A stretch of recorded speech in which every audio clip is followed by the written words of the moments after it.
आवश्यकता असते. परंतु या शाळेत घालण्याचा जो डिसिजन आहे त्याचा मला आता खूप अभिमान वाटतो. आपण एका मेवन किड्सच्या पूर्ण टीमचे खन्ना सर आणि खन्ना मॅडमचे एकदा त्यांचे आभार मानायला पाहिजे. खरं तर मॅडम हा कॉन्व्होकेशन म्हणजे हा सेंड ऑफ घ्यायला आम्ही तयार नाही आहोत. हा कार्यक्रम 4 वर्षानंतर व्हायला पाहिजे होता, म्हणजे 4थी नंतर. पहिले ते 4थी पण ही शाळा असायला हवी होती. कारण की आजकाल आपण जे समाजात बघतोय खूप असुरक्षित वातावरण आहे. आपल्या शहरातल्याच एका शाळेत 3.5 वर्षांचा एक मुलगा पियुष जातात नावाचा, तुम्हाला माहीत असेल की बाथरूमला मागे गेला आणि हौदाचं झाकण उघडं असल्यामुळे त्याच्यात तो पडला. इतका निरागस मुलगा.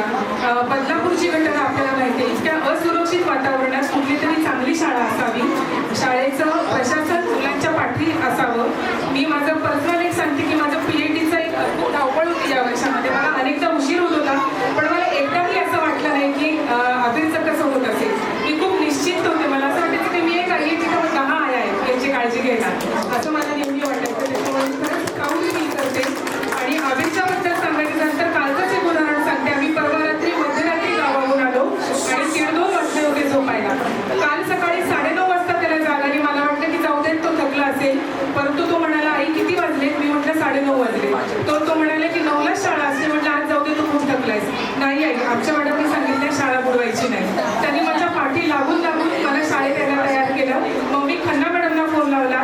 त्यांचं ओके डन आल्यावर मग मी त्याला शाळेत सोडलं. आणि 3 वर्षात म्हणजे नर्सरीपासून आज एकदाही तो शाळेत येण्यासाठी रडलेला नाही.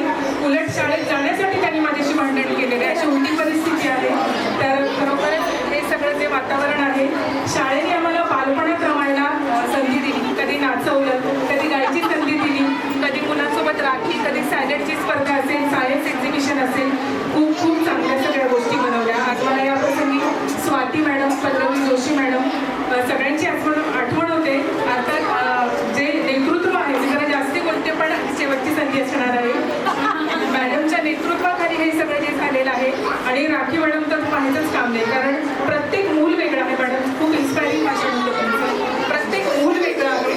त्यांना वेगवेगळ्या जरी सिलेबस आहे काहीतरी, त्यांच्या कपॅसिटीप्रमाणे ग्रास्पिंग पॉवर प्रमाणे मॅडम त्यांना घडवत आहे. आणि हे आम्हाला याच्यातून दिसतंय त्याच्या हँडरायटिंगमधून. आणि प्रॉपर सूचना त्या करतात, त्या आम्ही ॲक्सेप्ट करतो. Thank you madam. तुम्हाला सगळ्यांना आम्ही मिस करू. आणि एक विनंती, आमच्या मुलांची